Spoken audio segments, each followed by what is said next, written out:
Why is this not letting me go live? I saw something.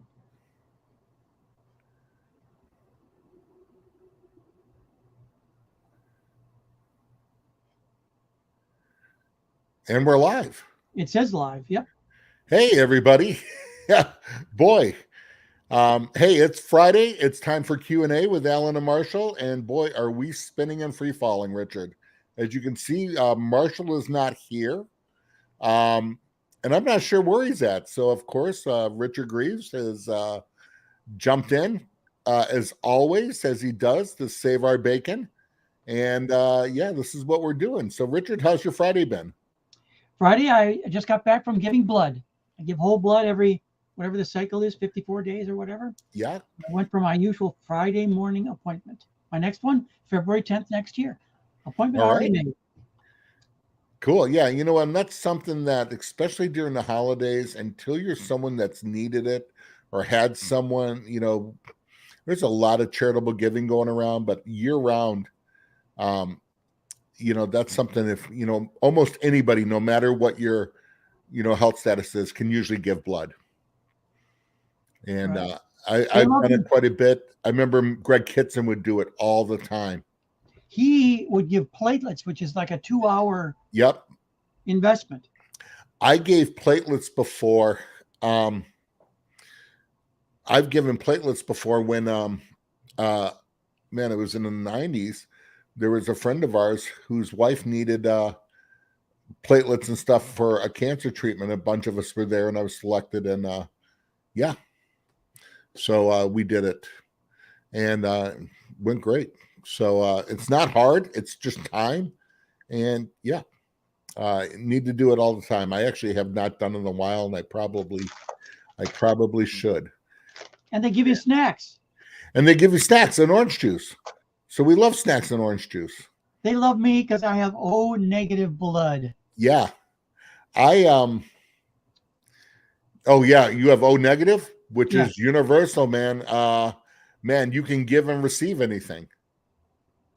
Now it's interesting, Alan. On mine, the live just started counting.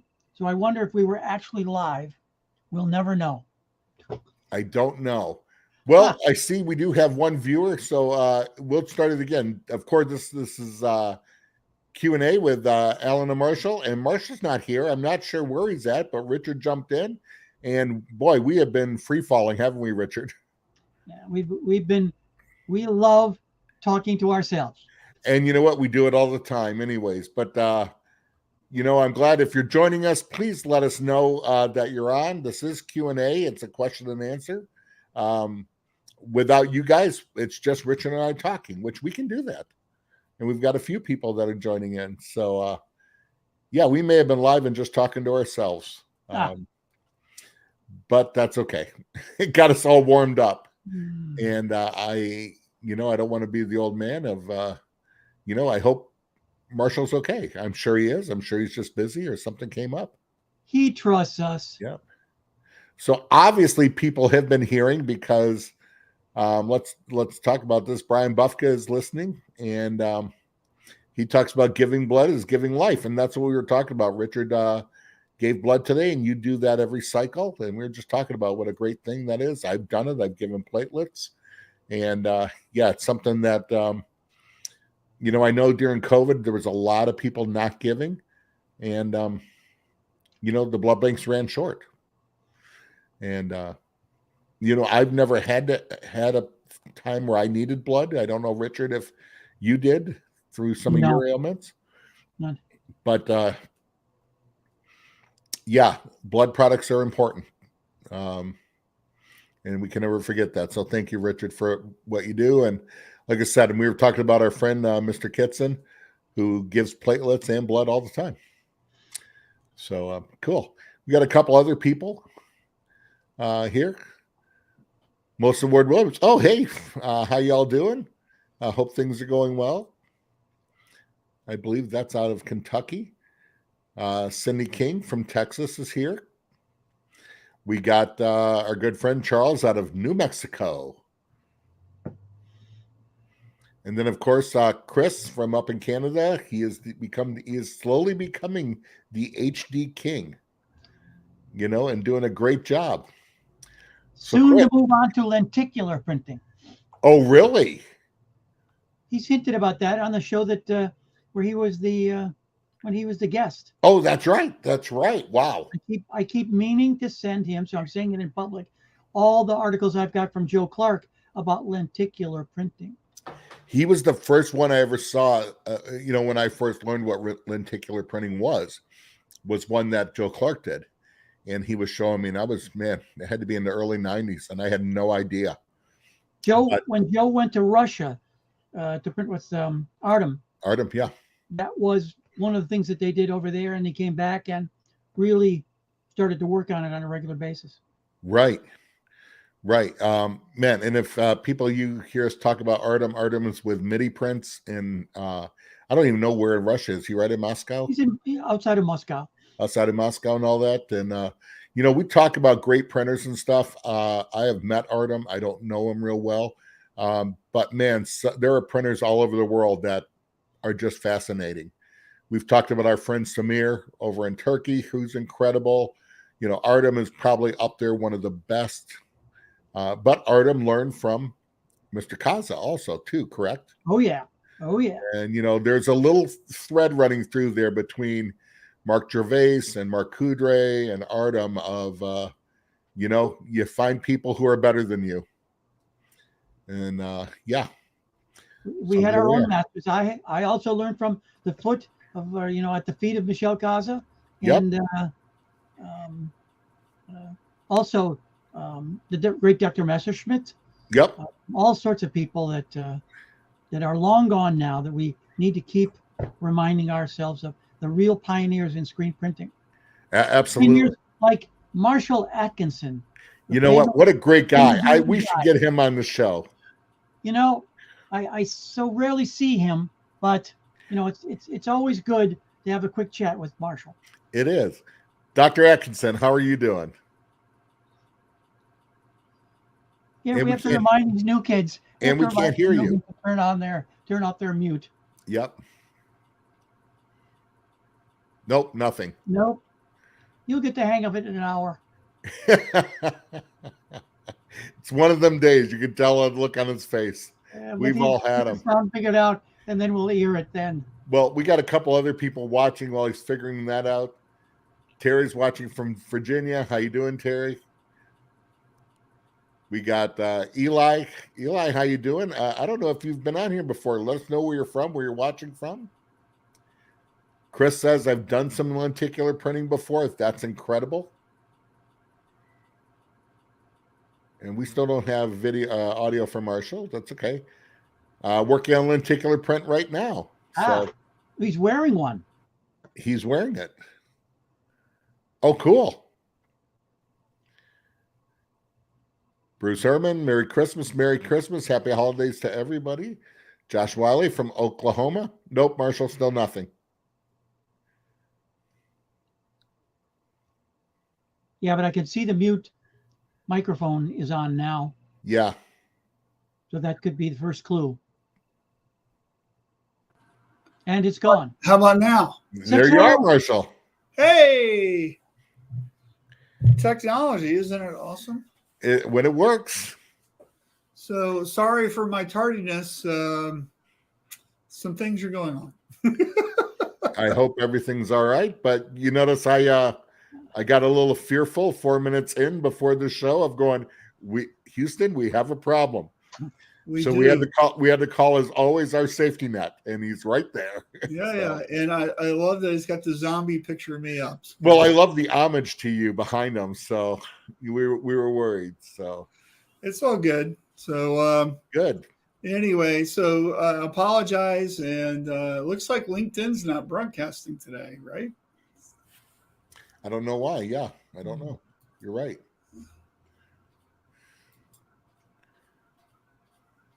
Anyway, so what we're trying to figure things out. So, you know what? It looks like LinkedIn has a different time for it. So I don't know.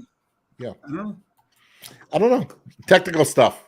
Yeah. So let's just keep pushing forward, shall we? We do. That's what we do. We're gonna do that and free fall and all that. Yeah. No, Richard, you can You're stay. staying. Yeah. Yeah. So, all right. So, where are we? Did you do the commercial? No, yet? We haven't done the Darren, commercial. blood. We were talking about Richard giving blood. We were talking about our weeks. We were saying hi to everybody. We got talking about lenticular printing because Chris is starting to do that. And Oh, how about that? yeah, Yeah, Testimonial for the American Red Cross. Yep. I've messed around with that before. It's a head scratcher. You gotta really have some imagination. So, yep. Well, he was talking about the first one I saw was Joe Clark, who Richard has a bunch of articles from him on it. And that was in the early 90s. He said he actually learned and went to Russia and learned from Artem at MIDI Prints, who it all comes back to Mr. Kaza. These are people that go to the best. right. And isn't that what we do? You know what? Always try to surround yourself with people who know more than you, Right. which is easy for me. I just hang out with anybody. They all know more than me. So Sure. All right. Well, hey, let's run the commercial, and then we can talk about some stuff. Sounds good.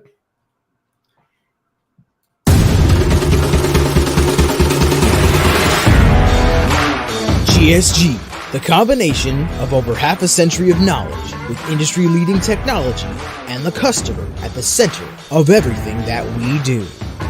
Graphic Solutions Group is a powerhouse distributor of traditional screen, sign,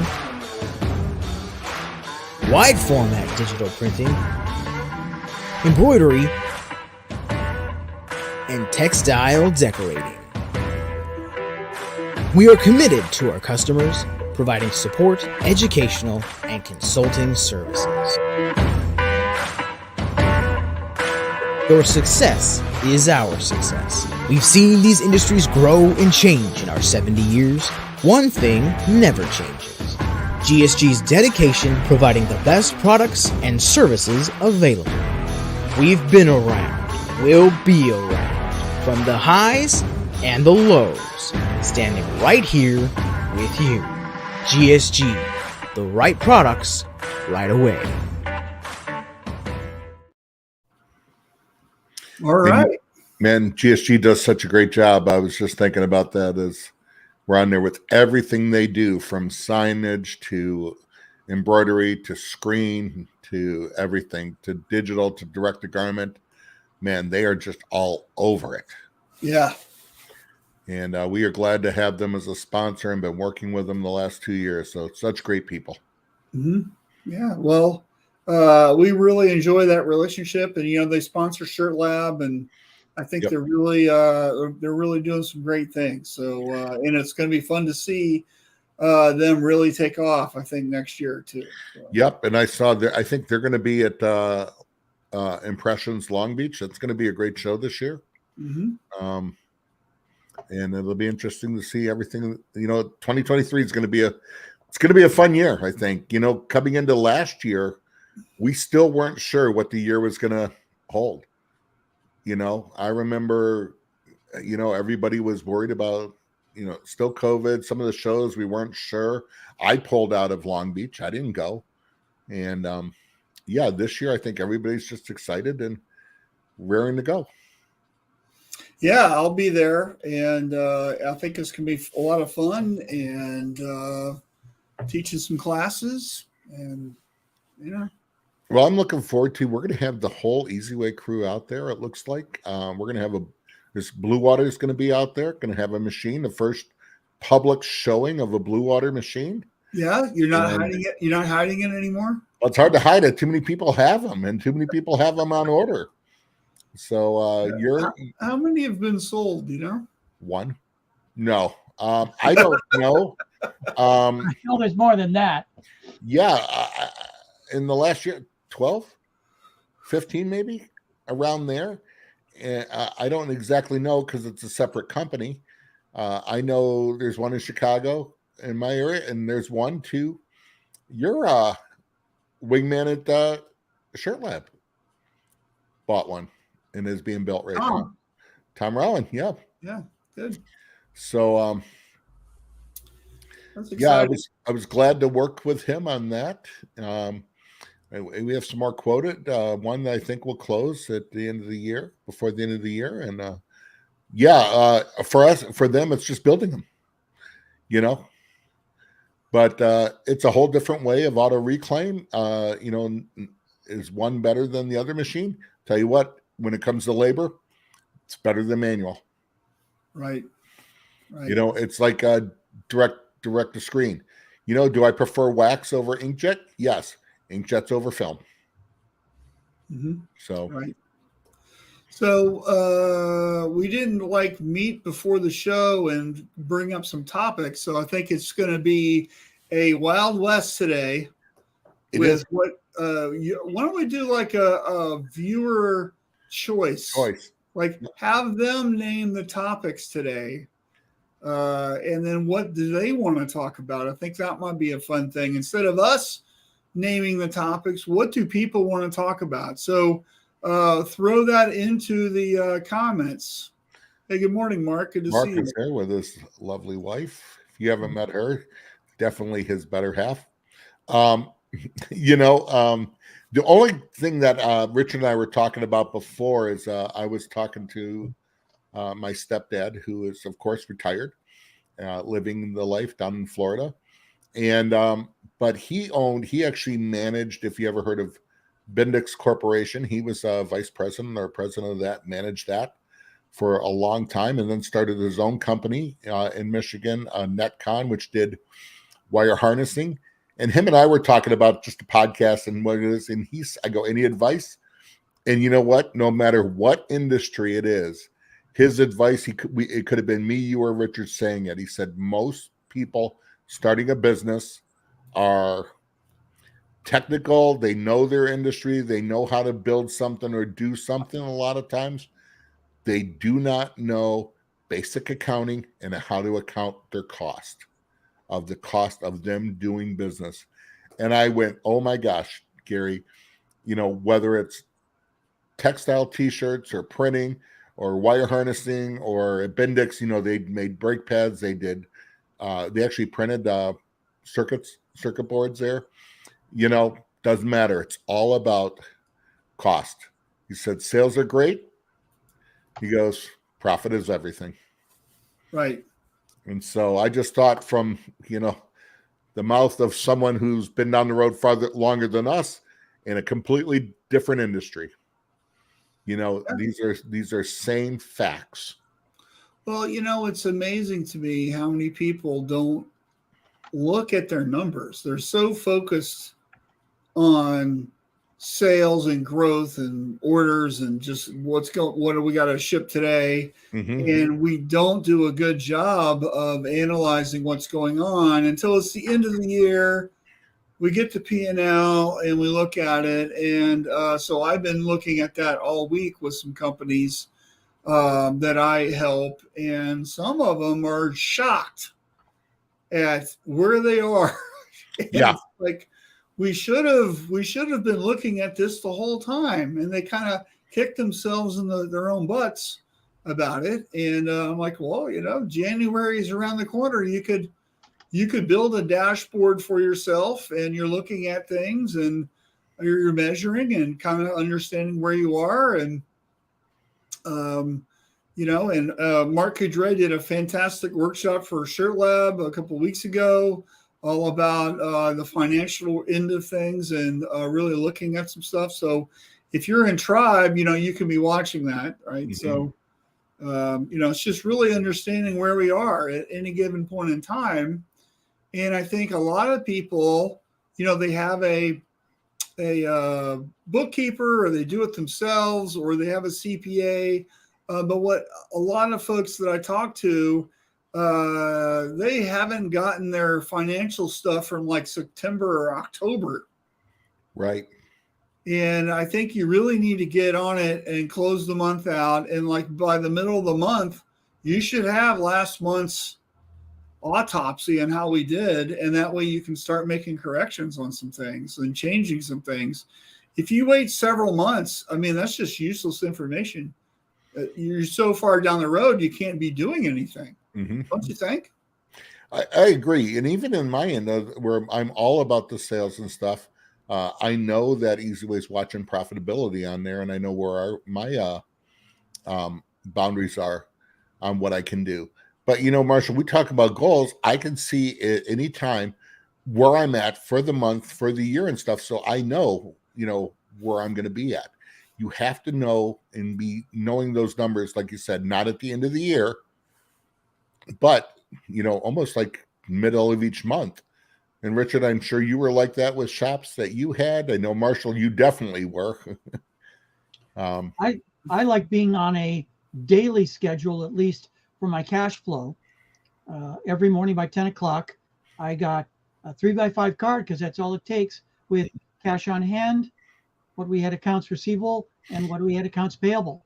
Yep. And it was my dashboard right away, and that's still in the old. We had to give awful lot of credit. It was before we'd all accommodated the cash before delivery or cash to make the order. Yep. Amazon has taught us. One of the things I can recommend people do is that there's a Profit First for Screen Printers group on Facebook. Is there? Oh yeah, easy to join up. Runs that. It's great. And we were just talking about Mr. Kitson earlier, and he just joined us. So, Greg, so good to have you. Have you back and joining in. Hope you're doing well. There you go. No reason your financial month should not be closed by the 5th business day of the month. Absolutely. That's great advice. Of course, some people, they get so busy they don't do it, and that's the big problem. And, I still go back to shops that their doors are closed, employees show up, and the doors are locked by the bank, and I hear the same thing. How can we be out of business? We are much too busy. Busy does not mean successful. Yep. Well, also, everybody always, I've heard it 100 times in the past month. We've had our best year ever. Yeah. Right? Okay. But our sales are up. I mean, that's great. That's fantastic. What was the profit on that? Is the reason why your sales are up because you had a price increase, but the fact the number of orders that you produced was down? Mm-hmm. Oh, we didn't think of that. Well, and go back to a conversation I had just earlier today that, when my stepdad, we're talking about knowing numbers, and, he was talking to a guy, a friend of his daughter's. They were down in Florida. There, he owns a heating and cooling business, does real well. Seems to do real well, a great business thing, but he had some business questions, and Gary asked him, goes, what are your profits? I don't know. He goes, I'm busier than I've ever been before. He goes, when's the last time you've raised prices? Year and a half ago. He goes, I guarantee you're taking a bath. Guarantee it. And you know what? That conversation could have been had with anybody in our industry. Same thing. Well, in several states, the minimum wage has gone up. Yeah. Supplies are up. Everything is up. Gas is up. Shipping is up. Everything is up.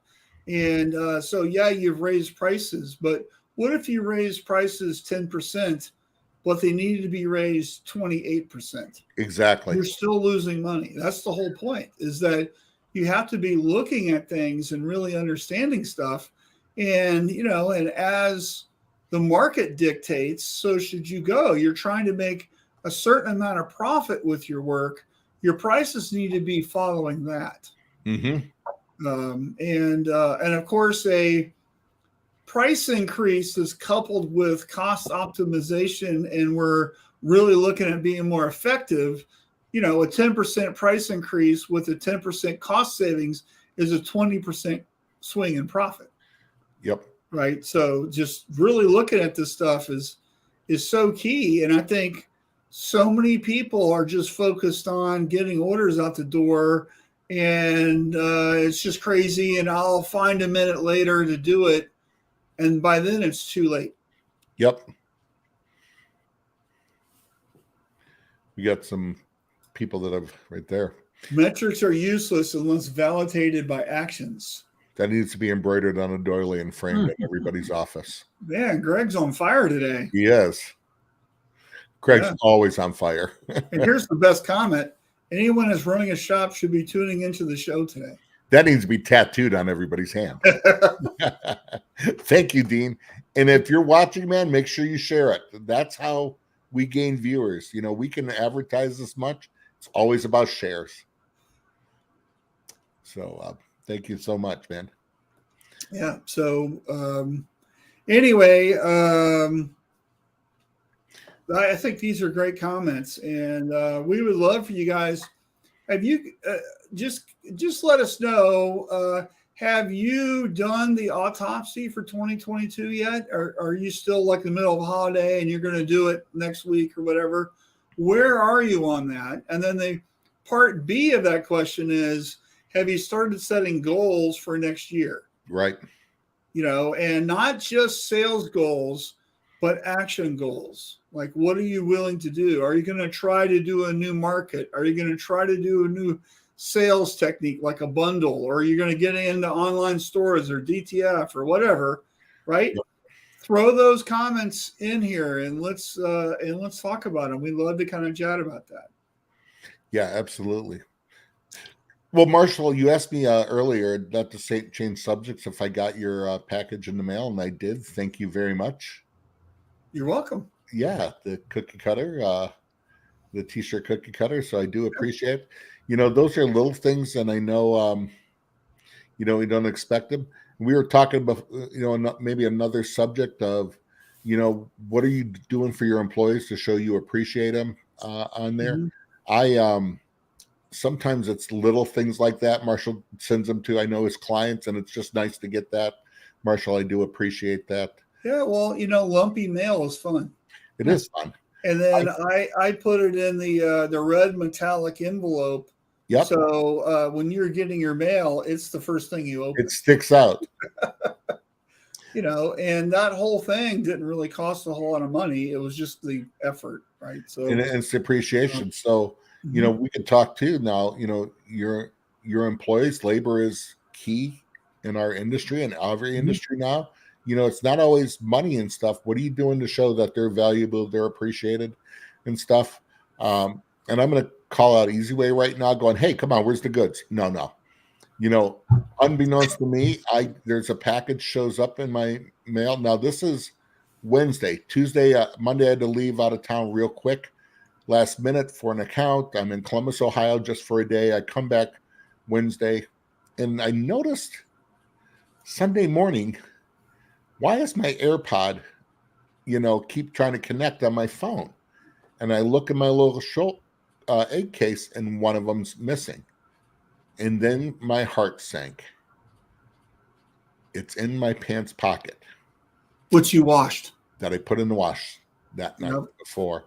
And sure enough, there it is. And so, of course, it's sitting in a bowl of rice right now, hoping to save it. But that day... You can't. My wife dropped, are the Apple ones? Yep. My wife dropped hers in the pool because she likes to listen to podcasts while she's floating around. And, you know, I just bought her new ones. Well, here's appreciation.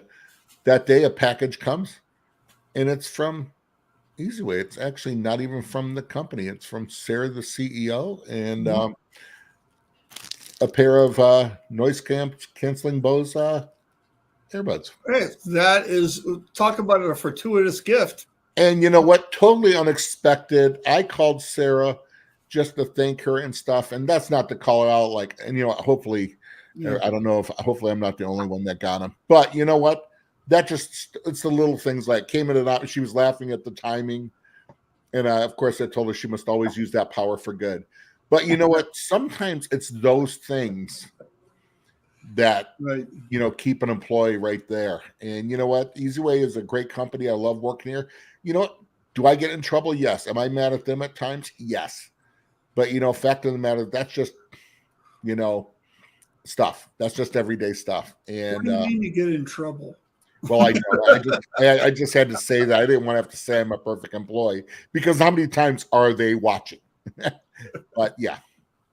Hey, here's a great comment. I sadly didn't pay as close attention to my numbers when I had my shop. And ultimately, when I started to hardcore focus on it all 7 years into it, it helped me make the decision to close down and work for another business in the industry. But the numbers are everything, not the work or the workload. The numbers don't lie. That is incredible. And Dean, thank you so much for sharing that. You know, it's horrible that he had to go 7 years like that, but man, that is great. That is a valuable lesson. Yeah. I mean, like I've talked to people that, you know, they're like a mix of contract and retail. You hear this all the time. Yep. And I'm like, well, let's look at the math on that. And what does it cost you to actually print?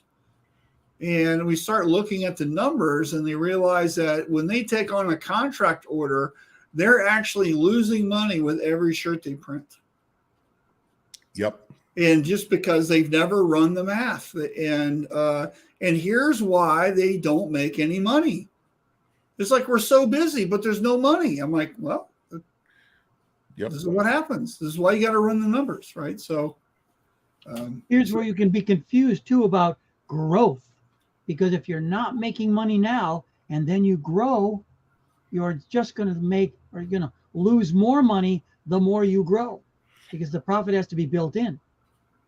It's unhealthy growth because just the more you grow, more, it's unsustainable. You're killing yourself slowly. Right. And also as a business owner, which I think a lot of people watching this are, right? How many times have we heard, well, I just take out money when I need it, right? No. You need to pay yourself. Yep. Okay. You need to pay yourself, even if it's a modest amount. You need to pay yourself. And as the business grows, then you can make more money. Because if you don't pay yourself, you're going to get burned out. You're going to want to quit. It's just not going to go anywhere. Plus, that has to be built into your pricing. Because ultimately, what you want is, as your shop grows, you replace yourself with a manager or somebody, and then you can be doing other things while your business is operating. And that's just the best scenario altogether, right? But you know, you gotta take money, you know, whether it's a lower salary and then you get a quarterly or annual distribution, right? But you need to pay yourself. Just some comments here. So Dean says it works for a while, but then you get to growth and the numbers have to go farther and it makes more sense for scale growth. Greg says for many people, reactive growth is simply means to run out of money faster. Perfect. Yeah. How do you make $2 million in the t-shirt industry? Start with 4 million. Yeah. I had a smallest, decent, and six-figure shop, and it was so much fun. It was creative first and business owner second, but that mindset is backwards. Correct.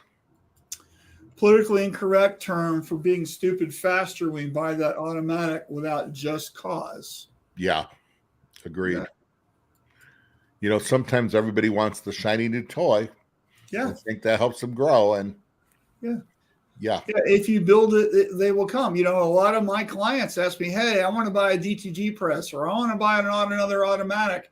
And the first thing I tell them is, okay, well, let's write a business plan for that. Show me the numbers. Show how you're going to pay this off within 18 months at a maximum.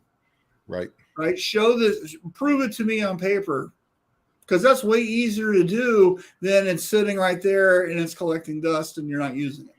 So. Yep. Absolutely.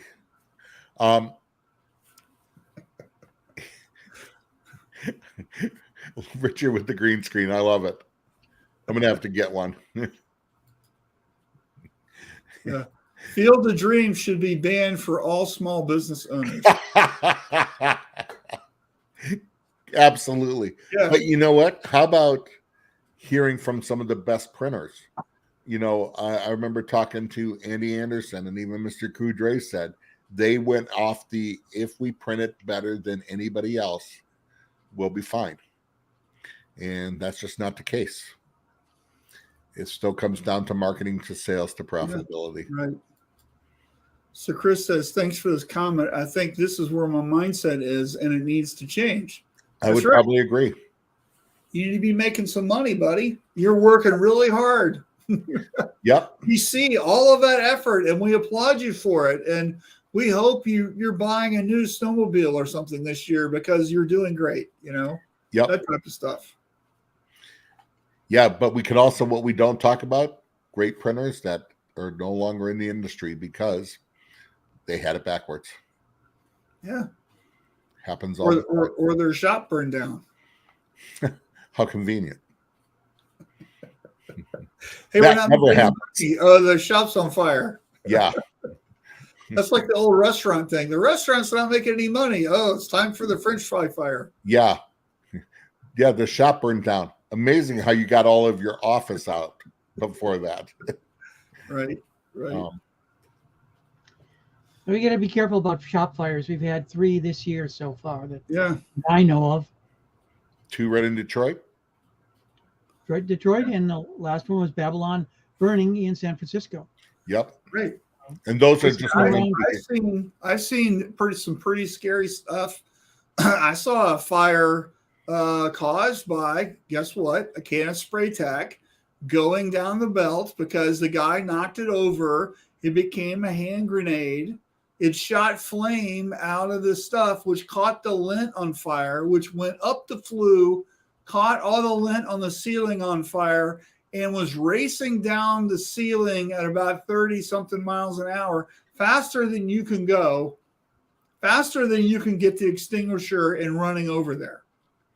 So the story I have on that is I was working with Brian Walker, who Dean Biscayne works for right now. Brian Walker owned a t-shirt shop called it was actually called Direct to Shirt, I think, if I remember right. And then the part where we sold Brothers was in a different building. And after he sold the t-shirt shop, had an automatic gas dryer and everything like that. I'm on vacation, and I hadn't had a vacation like 20 years or something like that. So I'm in Hilton Head, and the IT guys, my phone keeps going, and I'm not answering it. And all of a sudden the text comes, and it keeps going, and I answer it, and I just go, "Who's on fire?" And he goes, "Well, the fire's out." And I'm like, "Wait, what?" And he goes, "Alan," he goes, "I got a question." And I go, "Okay." He goes, "I'm sorry to bother you. I know we're not supposed to." He goes, "What would cause a gas dryer to explode?" And I'm like, "Oh, wow. A lot?" I go, "Basically, these are furnaces with just a belt going through them." And I said, "Safety stuff being taken off. It could be that." He goes, "Okay." I go, "What?" CDTs, Dean just said was the name of it in New Philadelphia. And so I answered Bronson with a different question. I go, "Can I ask which one of our illustrious clients blew themselves up?" And he says CDTs, which is around the corner in the town I lived in there. And I'm like, "What?" And he goes, "Brian's down there." I go, "How bad?" I go, "It blew up." I go, "How bad and how many people hurt?" He goes, "Nobody's hurt. They were covered in glass and stuff." I go, "Wait, just the windows were blew out?" He goes, "Yeah, no." I go, "No fire?" He goes, "Yeah." He goes, "Brian's down there. Fire marshals are down there. They don't know what happened." And I said, "Tell Brian to start looking for aerosol cans in the gas dryer around it." And that's exactly what it was. It was a can of, it was actually, you're lucky, it was a can of screen opener of all things. And they're lucky that didn't turn into. That's your favorite product. It is. Another reason why I hate it. And it was underneath I don't even know if it was in or underneath, and it blew out all the windows. And Brian Segalski, who's been on here, we've called Seagull and stuff. Richard has talked to him before in Florida, was a production manager. And he still says he freaks out. He does not let anybody in his shop in Florida have aerosol cans near the dryer because of it. And he goes, "Are you sure?" I go, "If that dryer blew up, half that building would be down." And they said it would be a gas leak fire. And sure enough, they called me back and they said, "You're exactly right. That's what it was." So, yeah, not good. Harbor Freight sells magnetic can holders. Yep. That can go on the side of the oven. Yep. Or some of the framework. So I buy those regularly. I come in, I see cans all over. Precision used to put a round piece of conduit on all the flat surfaces that might allow you to put something on the on the frame that might fall over onto the belt and accidentally blow something up. I agree. And things like that have to be done. You know, there's always going to be an aerosol can, whether it's screen opener or a web adhesive and stuff. And yeah, because worst case scenario is it's spray tack. It goes in and explodes in the dryer. Nobody's hurt, thank God. But now your dryer is shut down because you're cleaning adhesive out of your dryer for a week. Atomized. Yeah, not good. So it's all about safety, people. Yeah, we do not need fires. You know what it is? And it still comes down to a regimen of cleanliness too. You know, Marshall, sometimes people go, well, bigger shops have the flexibility to do that. I don't agree with that. Bigger shops don't have flexibility to clean. It's just they have somebody that insists that it keeps it clean. And it's the same thing. So no matter how it's a person that says, I don't tolerate that mess. Yep. Right. We're going to clean up as we work. And one of the things that you can, think about is just how you cook dinner. Right. So think about that. So like when you cook, right, you're done with the mixing bowl? Does it go into the dishwasher or go into the sink and we wash it while we're waiting for the stuff to cook, right? And we're cleaning as we go. So at the end of the meal, there's less to do. Or do we just wait till we're out of dishes before we do anything? So what is the mindset? And let me tell you, that carries over into the workspace. Okay? Absolutely. So it's also never just one thing. That it's a spark from a fuse that lights the lint on fire, or it's the can inside that lights all the lint inside the oven. It's always two things that weren't expected, and it always takes those two things to make the real big accident. The flash left on. Exact. You know what? Or, the flash left on is bad. You might destroy a pallet. But if you have lint all over the place, oh my God, get ready. So running with scissors, it isn't the running. It's not the scissors. It's running with scissors. And if you trip and fall, that's when you have a problem, a multiple problem. Absolutely. Mark says equipment maintenance is just a suggestion. It's not a suggestion. I've never been that had clean filters on the oven. It's just it's my standard OSHA walkthrough, a waste walk. Right. Charlie's here. Hey buddy. Charlie. And cleaning as you work is the easiest way I found to keep my shop clean. Exactly. Yep. So if you're putting ink in the screen and you slop ink on the side of the bucket, right? You wipe the bucket while you're doing it. Because I go to shops all the time and you don't even want to touch that bucket. It's so nasty. Oh yeah. Right. It's like, come on, and there's a reason. And then, if you don't want to get your hands all inky, just put some gloves on, little rubber gloves. And then when you're done with the ink part, you take them off and you don't have to wash your hands 100 times a day. So I hate when I see rubber gloves, latex gloves are taken off and they're sitting on the counter next to the ink bucket. It's like, come on. Yeah. Why would you do that? So Ghosta says, happy birthday, Charlie. Charlie, is today your birthday? I didn't know it was his birthday. Happy birthday, Charlie. All right. Baby wipes work wonders for cleaning tools and ink buckets. And whatever it takes to clean stuff. Yep. Absolutely. Sure. So. Yeah. All right. So, we didn't go through the pulse and pick something out. So maybe we'll just share on the fly the pulse, the GSG pulse. And let me go over here.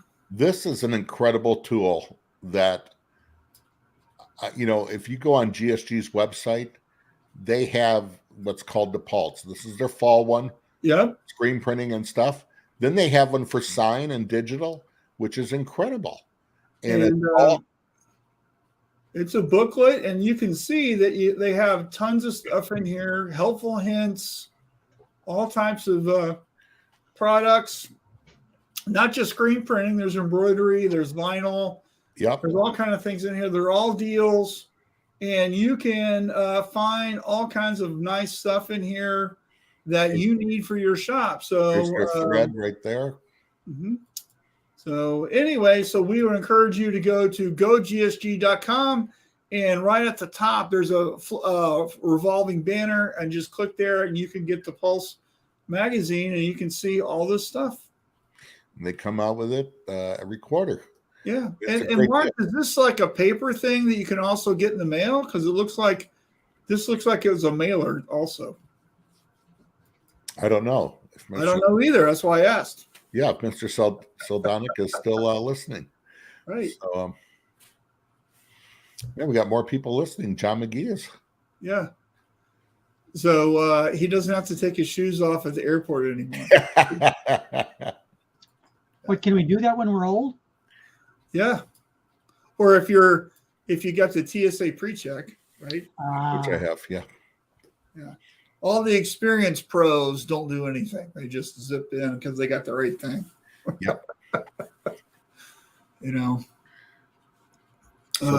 So I was in New Hampshire last week, and I flew into Boston, and luckily I rented a truck with 4-wheel drive.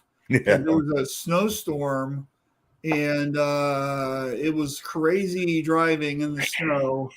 And I'm really glad that I had the 4-wheel drive. So thank you, Hertz. And you said, boy, I miss Arizona, don't you? Yeah. You know, we don't have this issue.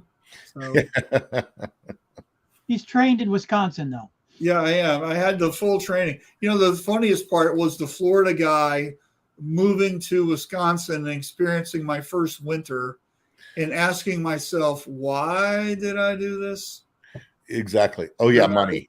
Yeah, well, there was, coming out in the parking lot, and there was literally 6 inches of snow on my car, right? And I get everything, and I'm driving, and I'm like, why is the street so dark? And I didn't understand that you had to do the headlights. Yeah. Because who would think about that, right? And the actual light doesn't penetrate through the snow. So when I was talking to my stepdad, of course, they're retired down in Florida, and he goes, what's it like up there right now? I go, typical winter Michigan. I said, it's, he goes, not a cloud in the sky. I go, it's all clouds. I go, it's like almost evening. Yeah. I go, it's gray and cold and rain. And right. Yeah. So Mark says, yes, the Pulse gets mailed out to customers. That's great. Great. Answer that question. And Hurley says, no need to be scared, Marshall, embrace the snow. I wasn't scared because I had 5 years of Wisconsin under my belt. So, I drove from Boston all the way up to this city I went to in New Hampshire, and it was usually about a 2-hour drive. It took close to 4 because of about every 20 miles, there was a giant wreck backing up all the traffic. And it was crazy. So it wasn't me that was not driving well. Yeah. So, and it's amazing to me how these people can zip by. It's icy and snowing, and they're still driving 70. Snow is never the problem. Ice is the thing that terrifies me. Yeah, but they're still driving 70. I mean, I was going about 45 or 50. That seemed reasonable. It was about the pace as everybody else, but there's always some idiot in the left-hand lane that it was just like, there you go. And that's probably the guy that got in the wreck. I mean, I don't know. So I remember being interviewed by Richard and Scott Fresner. And it was right after I moved back to Michigan. This had to be 2014 on the T-Biz network. And Richard lives in Michigan too. And we just had Richard, I think 12 inches or 11 inches fall that night. Mm-hmm. And Scott's in Arizona. He goes, all right, Alan, you're a road warrior. He goes, how do you handle all stuff like that? I go, well, it's easy. He goes, is it? I go, yeah, I just don't go out in it. Yeah. I said, my days of being a road warrior of, growing up here and punching through it over. I said, I do not want my gravestone to go gave his life for screen printing ink. I said, you know what? There's no sense of that. Most people understand. If I need to wait till noon when the roads are cleared, then I'll leave there and adjust the schedule. Yeah. There's too much we can do online now to be ridiculous.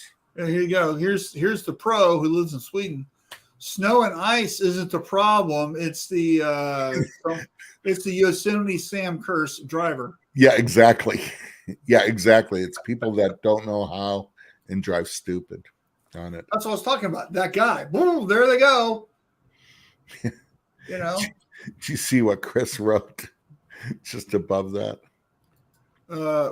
When the highways back up, we shift into 4x4 and hit the back roads. Typical Northern Canada. Yeah. But they're also on a snowmobile, I think, or dog sled or something, I'm sure. Well, I had an expedition, so it was lots of weight and four-wheel drive, so it was all good. Yep, absolutely. All-wheel drive does not mean all-wheel stomping. Exactly. Right. Exactly.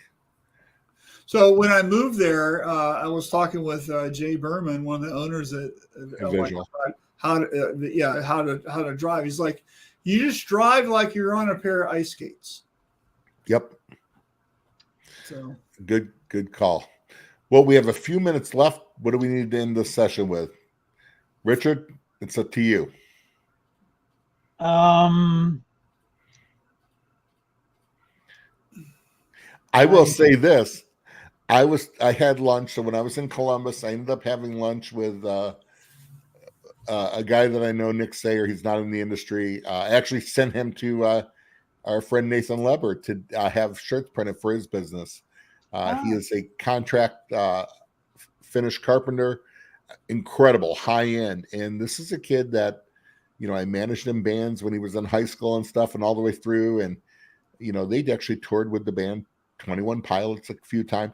Did great. But, there's no money in music. He learned woodworking and started his own business, Sayer Custom Trim. And to hear him talk, he has 3 kids now, him and his wife.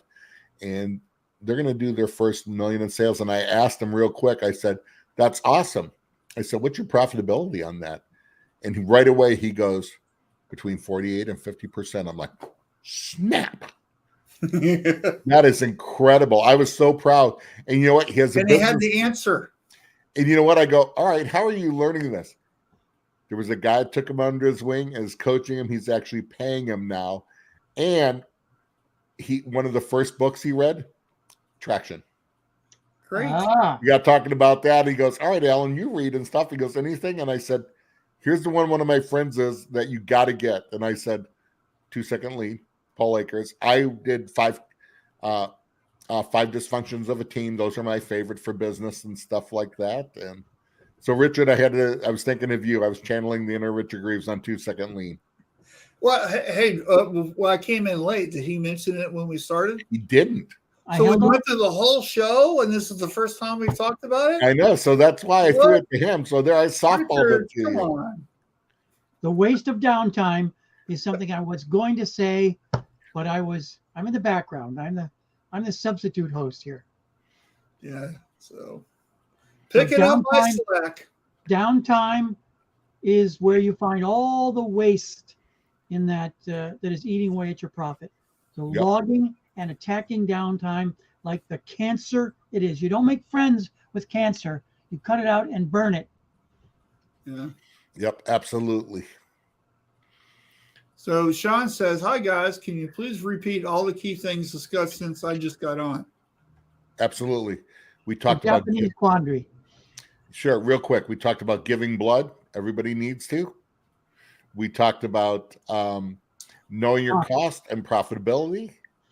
We talked about cleanliness of a shop and the effects of non-cleanliness. We talked about... You forgot about all the bad things we said about the Atlanta Falcons. Horrible things about Atlanta Falcons, but I didn't want to say that to Sean. Yeah. We talked about how sad we were because we said... Fan, just because he lives there doesn't mean that that's his team. we had a small cry because we said Sean wasn't there, and it hurt us deeply. Right. Now he wants to make up. We talked about lenticular printing. Yeah. Yeah. Good. So Greg says his 2023 resolution is to learn how to relax and enjoy life. Greg says we need to end it with resolutions, is why I said that. So yeah, cool. Oh, I see. Oh, I missed that part. Resolutions. Yeah. And That's so a his good one. resolution was to So close the shop. my resolution this year for next year, I think, is going to be spend more time with my family and less time working. Cool deal. Richard? I need to make more money next year. Okay, cool. I need to. I have started, and Marshall knows us, not a podcast. But I need to work on my voiceover page and getting that going. We've done some stuff. I actually did a couple intros and outros for Marshall on a project, and yeah, so that's by 2023. Yeah, right. On there. Good. So John says, I don't know about you guys, but I'm actually looking forward to Long Beach. You know what? However, I said that in 2019. You know what, John? We talked about that a little bit. I am too. You know, everybody, this is going to be a different year. We did talk about it that last year at this time. We weren't sure what's going on. People were starting to pull out. We were getting nervous. I pulled out. I didn't go. I was supposed to speak. I didn't. I pulled out of it. And yeah, and this year, man, you know, I know for Easy Way, we're going to have a booth there. Our whole team's going to be there. Blue Water's going to be there. It's going to be, I think it's going to be a good one. So, yeah, that's part of my things to do. I have a list of people I need to send passes to and clients and stuff like that. Good. Oh, here's my favorite post so far. I'm going to get some coaching from Marshall Atkinson in the new year. You can drop mine and Richard's name if you'd like. If Printing United is anything to go off of, it's going to be great to see so many old pals. I think so. I think, Richard, there's going to be people from Europe coming over, we've heard. And so we're always, you know, some of the Academy guys, like, unfortunately for Printing United, they got a lot of work to catch up with because before COVID, Long Beach was becoming the go-to for people in Europe in the textile. They said Printing United just didn't do it for them anymore. Yeah, well, I'll tell you what, as great as Printing United was, I think it is downgraded by a full letter grade because of the lack of education. Agreed. 100%. So you can say it was a great show and there's a lot of people and whatever, but I know tons of people that didn't go because there was nothing for them other than looking at new equipment. Yep. So I think there's a giant missed opportunity there, and hopefully they'll rectify that, but I'm not holding my breath. And you know what? I knew people that came and didn't bring some of their staff because of that with no education. Yeah. And no matter what they say, and, you know, we love Josh Caruth and everything he's doing, where they say they've just done education a different way. Nope, not it. Didn't cut it. Having the view, right, isn't education. Right. A panel discussion about what we think isn't education. And the That's panel not discussion, help somebody do something. You know, when I heard on some of those panel discussions, I heard one guy walked away and he told me, he goes, it was like 4 guys patting themselves on the back. You know, let's have real conversation. Let's have real discussion, real opinion. You don't have to agree up there. You don't have to have 4 people that agree. You know? And we can see how the Ink Kitchen, for instance, does at the Imprinted Sportswear shows. There's panel discussions where Rick is certainly getting experts in to talk about something specific. Yep. But there's no substitution for the kind of training that we had in the 80s, 90s, and even in the 2000s. Oh, absolutely. And, you know, I'm excited. Some of the things I've taught and stuff, I've been asked to come to a shop in Chicago. And, you know, Richard, you'll appreciate this. I was in Chicago last week, and, you know, they're having trouble with their Ecotex going, man, this stuff's not just reclaiming well. Well, they're underexposed. No idea what a 21 step is. No idea. on this, and then they don't know about tension, and they print white on black all the time. So now it just hit me where I live in my wheelhouse, and Richard resuscitated himself. And and then I had to go through the fundamentals of how they all connect, and they were just mind blown. This is a place with probably 7 automatics, but I get to go in and be the hero now. One Stop Supply is having me at their open house. I'm going to be doing 5 fundamentals. That's great.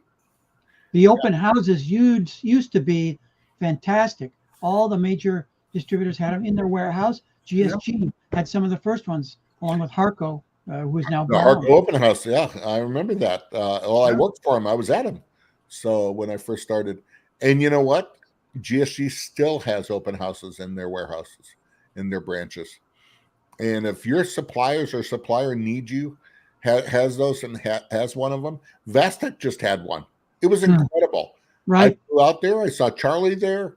I saw Joe Catazone there. And you know what? It was a great time. It was just one day, but they had sectioned off where they were talking about the Vastec employees. We're talking about how to use an exposure calculator. Not about their equipment, how to use an exposure calculator. It was great. How to code a screen. It was incredible. And there were people taking notes. That's amazing. Well, it's just the basic fundamental stuff that we think, like John's quote here. He was in LA last week and met about 7 shops that didn't know what EOM or pre-shearing was. Absolutely. It's just the basic fundamental stuff that we skip over. Yep. Right. And why we're having this issue, and they're quick to blame it on a press. They're quick to blame it on ink, but it's the fact that you've got other challenges that are going on. Well, right? And it's hard for me. It's still hard to believe my successes have been on just basic fundamental stuff. I'm not, I always said I'm not, to be in the academy. I remember when I was nominated and Richard's the guy that, if everybody doesn't realize, calls me and just grabs me by the shirt. Enough screwing around. And Richard is the one that nominated me. And, when I had the idea for 5 fundamentals, Greg Kitson said, this is incredible. Richard actually did. And I sat on it for how long, Richard? A year and a half? Not doing anything. And then here's how these guys handle me. Richard calls me and goes, are you going to do anything with this? I go, yeah, probably. He goes, if you don't do something in the next 3 months, I'm stealing it. Yeah. Done. Yeah. And yeah. If you're in Shirt Lab Tribe, Alan recorded for that, 2 years ago? Something on it. And so that's in the educational video section. So yep. And you know what? It's hard for me to believe that those are, fundamentals, like John said, these are not deep things. These are fundamental for business, for technical for just basic screen printing that help you make money and stay profitable. You still got to know your cost. Yeah. But yeah. All right. So great comment there, Greg. Historically high staff turnover highlights what happens when fundamentals are never learned.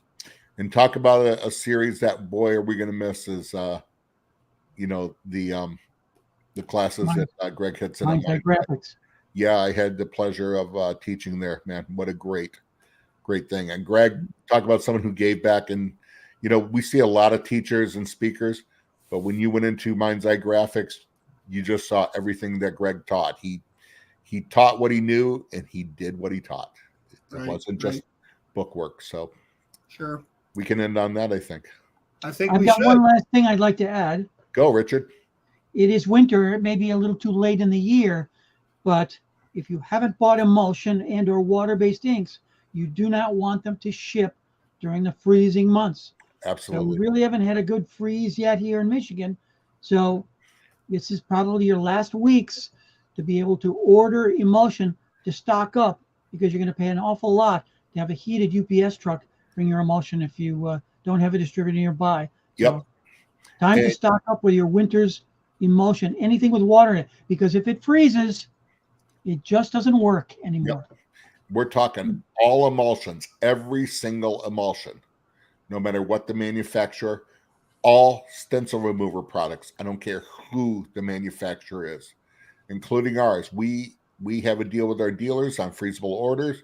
They should be in. They should have it. Don't let, and for the end user, you need to keep, if you normally keep 2 gallons on hand, you need to keep 4. Yeah. Or move to Arizona. But you know what? Here's the problem. Your suppliers in Arizona, if they're an Easy Way dealer, it still comes from Minnesota where it's cold. Still has to ship. Same thing on emulsion. Chrome line is up there. You know, and yeah. And it's in a semi-trailer that's stuck in a snowstorm in Montana. Yep. Exactly. Look at Greg, lack of fundamentals. Freezing consumables are just one example. Yep. Perfect. Good job. All right, guys. Well, hey, we're going to wrap it up. So thank you so much. By the way, we will be having a show next week, assuming, of course, that we show up. and we will see you then. And have a great week. Let us know if we can help you with anything. Adios. Mr. Greaves, always want to thank you and how much we appreciate you to jump in even at the last minute. I appreciate the call. Thanks for asking. Thanks for saving my bacon. Yeah, he saved us all. Thanks for giving Alan CPR. We appreciate it. Nope, we're good. All righty. Have a great week, everybody. See ya.